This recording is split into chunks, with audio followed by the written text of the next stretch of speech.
நிறைய வச்சிருந்தேன்.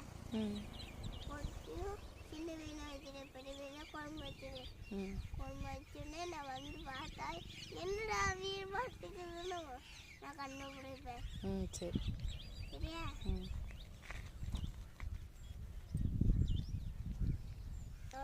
சர்ப்ரைஸ் நீ எனக்கு சொல்லணும். சரியா? சர்ப்ரைஸ்ன்னு சொல்லணுமா?